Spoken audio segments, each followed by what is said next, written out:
PHRI menghimbau pemerintah Kota Palembang dan pemerintah Provinsi Sumatera Selatan agar dapat mengadakan event skala nasional yang berdampak dengan banyaknya wisatawan yang datang di Kota Palembang.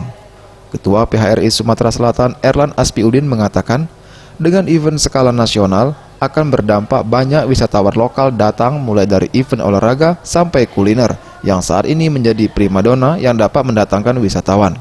Kendati menggelar sejumlah event berskala internasional, menurutnya tidak terlalu berpengaruh terhadap naiknya jumlah wisatawan.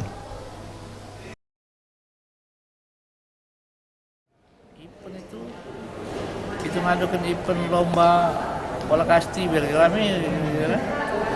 Lomba bola kasti se-Indonesia, juara 1 hadiah 100 juta. Rame. Nah, aku itu aja gitu ngaduin, udah saya ngeribet-ribet. Ngaduin event bowling internasional. Cuma 30 datang. Dengan seringnya event berskala nasional akan membuat Kota Palembang terkenal di Indonesia.